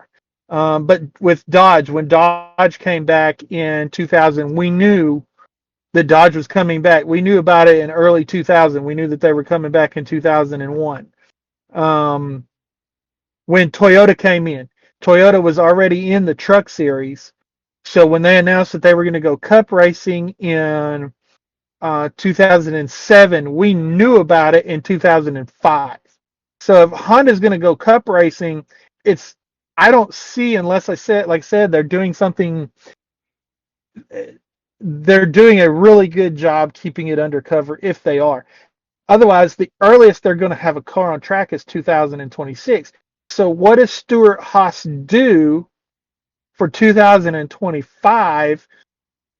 Do they still run Fords even though they're not a Ford-supported team? Which would probably be their best bet because they've already got the cars built. They've already got the parts and pieces. They've got their own engineers on the team. They just won't have the Ford engineering. I mean, right now we have more questions than we do answers, kind of like you said. So, but it's stuff that is getting a lot of airtime on social media. So I just figured that was something that we needed to address. So I guess we'll have to wait and see. Yeah. Well, it's part of our job is report things like that. Uh, uh, like you know, if they are doing something behind the scenes, as you said, they're doing a really good job because normally the way the NASCAR community is somebody has seen it and somebody will say something about it.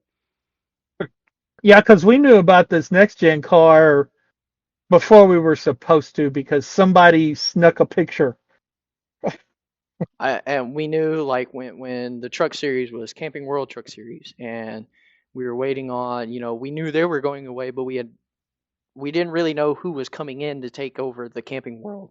And that's when we somebody saw, something at the racetrack where it was Craftsman. So we were like, okay, it's going to be the Craftsman's Truck Series. We're going back to, how I think it should have stayed, because I like the sound of it. Craftsman Truck Series. I'm a fan of Craftsman's tools. Okay, if you're not aware, which sucks at work because we use not Craftsman.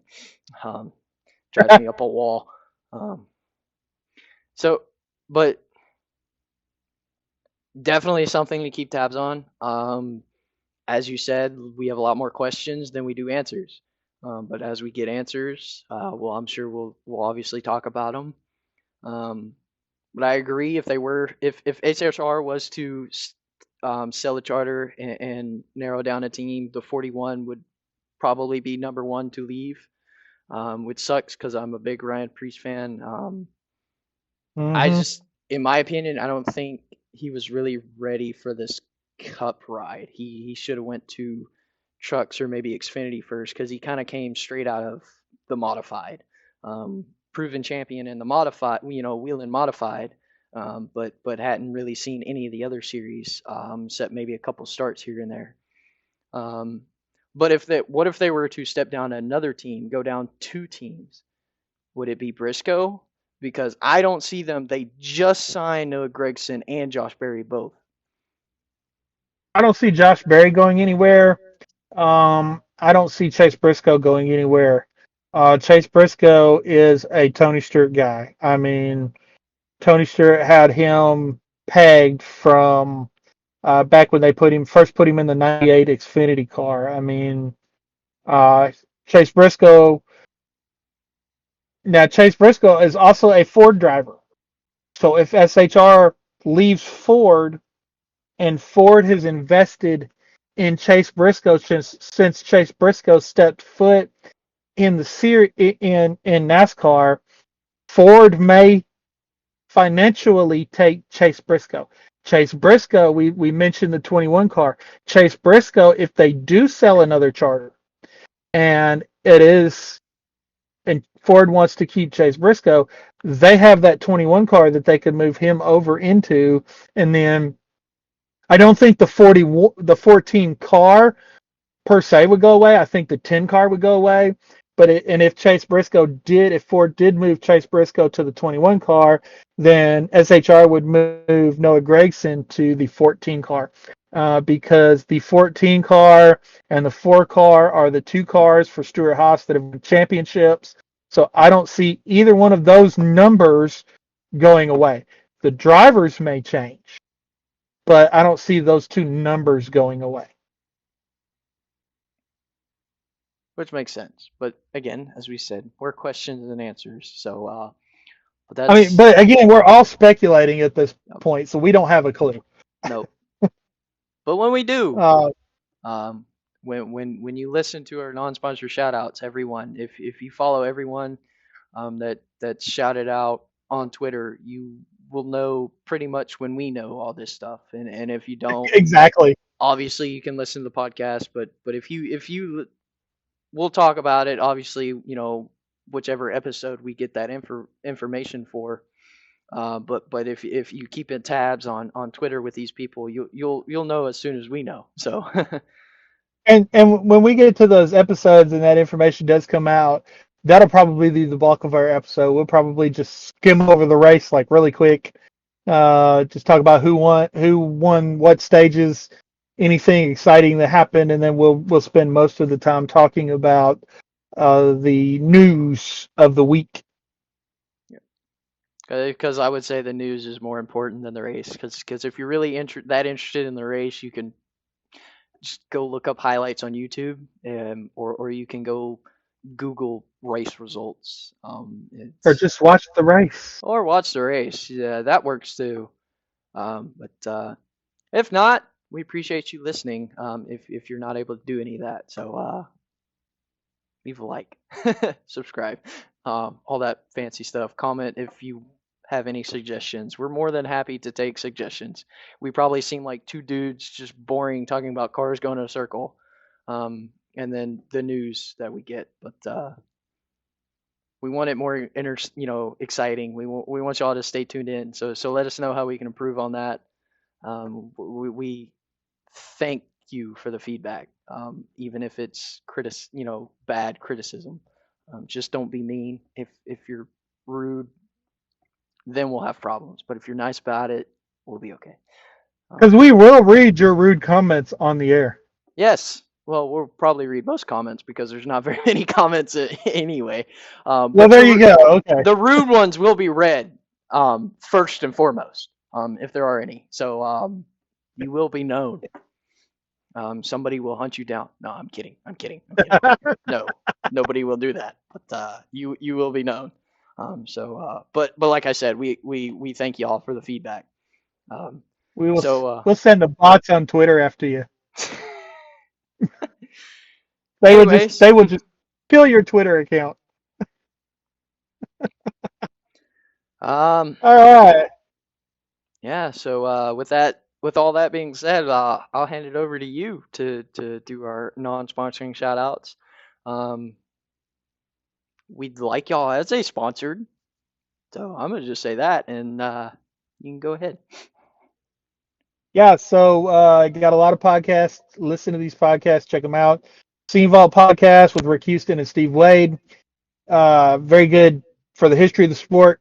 Talked to a lot of old drivers, crew members, crew chiefs, car owners, A lot of funny stories from the past. Things that's happened behind the scenes of NASCAR. Door bumper clear with TJ Majors, Brett Griffin, and Freddie Kraft. Had a really good show this week. Hilarious as normal. TJ and Freddie got into it again as normal. Brett and Casey Boat got into it as normal. It's always fun to listen to those guys. Dale Jr. download with Dale Jr.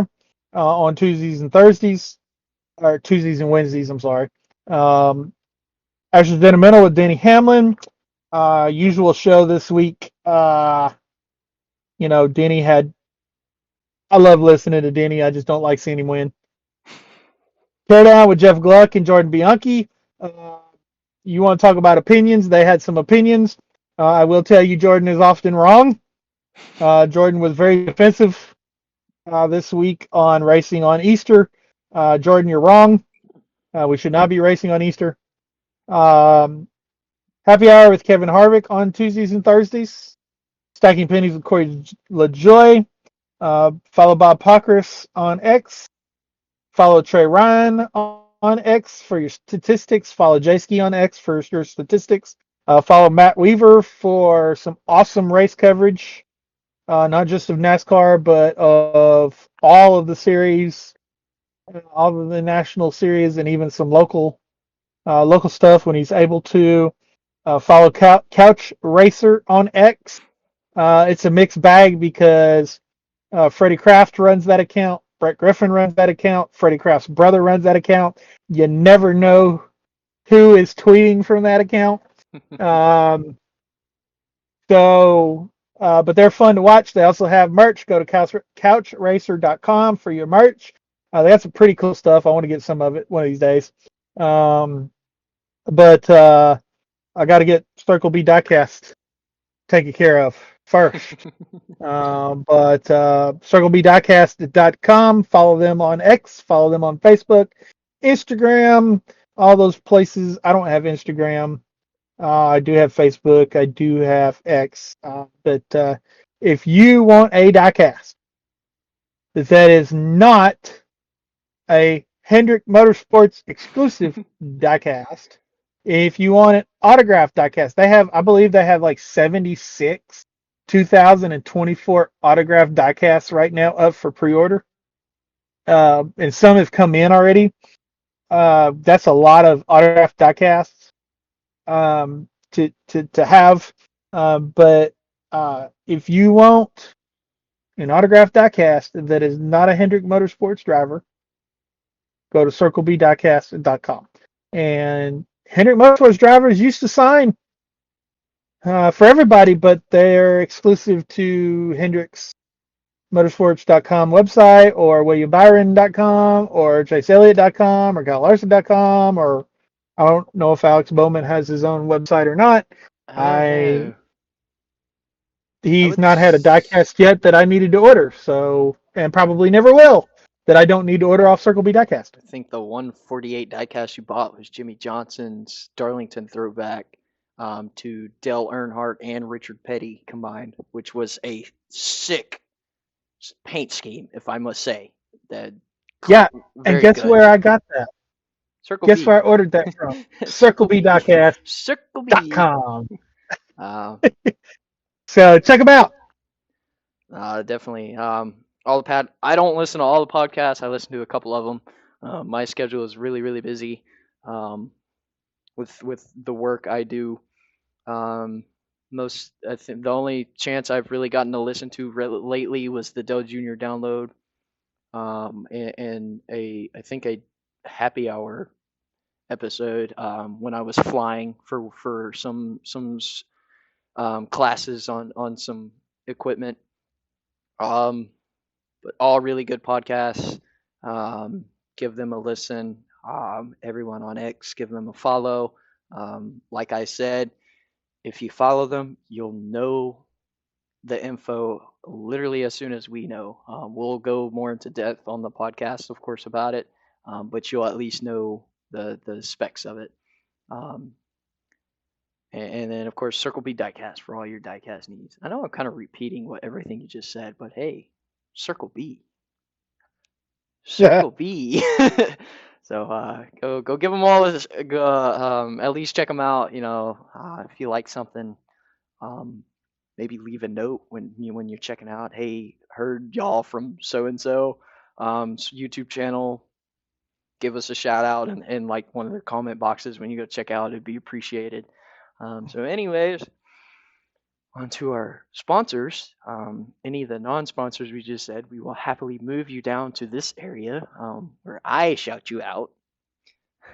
I'm kidding. I probably let Duke Ryder shout you out anyway. But so you got Swift Grips. Still waiting on my package, but analog grips. I'm doing it again. I cannot English today. I'm sorry. I can't. I don't know why. Swift grips, analog grips for your controllers, PlayStation, Xbox, Nintendo Switch, for just a more comfortable play, or if you're super sweaty.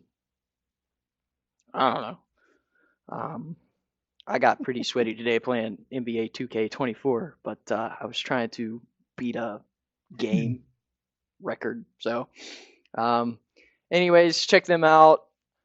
You can use code SterlingRider for 10% off at checkout. And then you got Dubby. Dubby, be better. Great news. They're entering their third year as a small business. April is their birthday month. April 3rd, tomorrow, as we're recording this, is their official birthday. So be on the lookout for them. They're doing a lot of special things this month to celebrate their birthday. So check them out. Jitterless Energy Blend for really good energy and focus throughout the day with no crash, no caffeine, if I remember correctly. I don't know. I'm sorry. No, there's a lot of caffeine in it. Like I said, I'm out of it, but it's healthy for you. It's got a lot of vitamins in there for you. They also have a hydration mix. So if you want something more than just water that has no taste, drink it anyway because you need to stay hydrated. But the hydration mix is really good as well. You can use code SterlingRider for 10% off with them as well. They've got their energy blends, their hydration blends, shakers, and merch, stickers even, because they just released some new shakers bottles as well. So yeah, check them out. They have an app. You can also go to w.gg. If you get the app though, you get a lot of in-app exclusives like this hoodie, which is no longer available. But you get some apologies, technical difficulties. My headphones disconnected and then reconnected, but it stopped the recording. So and I'm not good with editing, so you probably just had a weird gap. I'm sorry. So I apologize for that. But anyways, check out Dubby. And then you got Rankest rope ranch wear. I'm not wearing anything they have right now, but retro Western wear and rodeo combined. Super cool. They got shirts. They just released tank tops for you girls. Hopefully they come out with some guy tank tops, as that would be cool. So tank tops and also a sticker set for vests or even for your vehicle. Super durable. So excited for them as well. They keep coming out with some good stuff. So you can use code SilverDuke15 for 15% off with them. And yeah, so thank you to all of our sponsors. Thank you to all of the non-sponsors, because without you guys, we wouldn't have nothing to talk about except cars going in a circle. So yeah, check them all out. All the links down in the description below, including our own X Twitter handles. So check us out and check everyone else out. So yeah, again, I'm sorry for the technical difficulties. So Yeah, something else that would help would be if you pressed the like button. Yeah.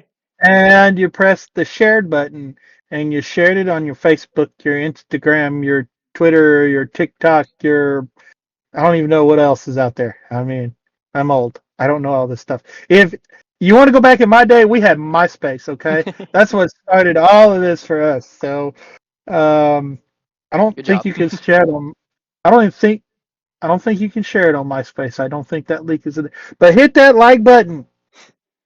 Yeah. As you said, like, subscribe, hit the notification bell so you know when I'm live because I game on the channel all the time. Well, I say all the time, but once a week, and I've started uploading VR, virtual reality, super cool stuff.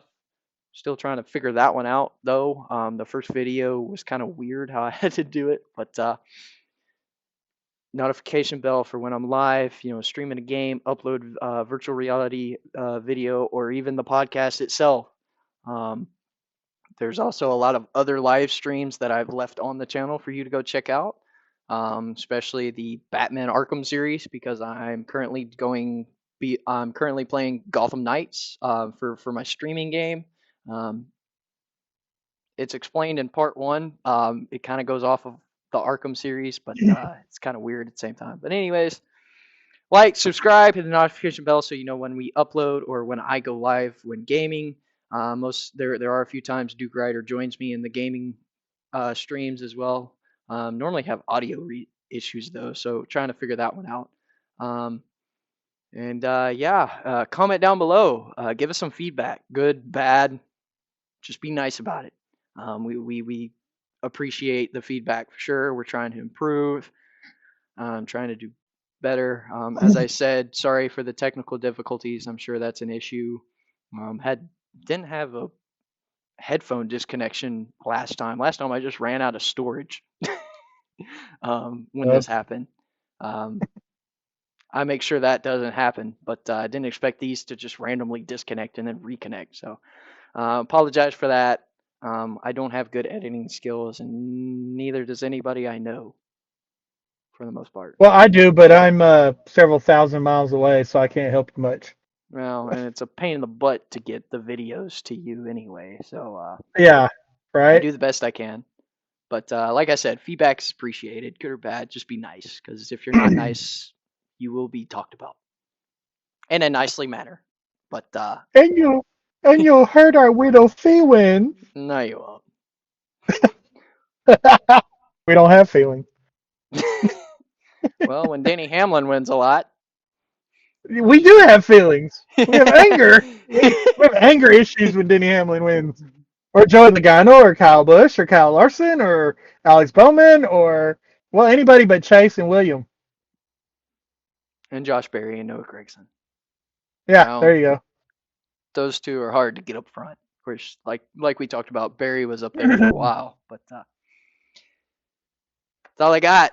So Martinsville next week, another short track, paperclip. It's got to be better in Richmond. I hope so, but we'll see. So yeah, anything else? That's it. Let's go racing. Yeah. If only we could race every day. Then maybe I could actually make money by doing this and not have to do my current job. Just kidding. Yeah, you Nah. can't make that much money. See, that's what exactly. Thank you guys for watching. We'll see you next week after Richmond. So peace out, right on, God bless. And sorry for the difficulties.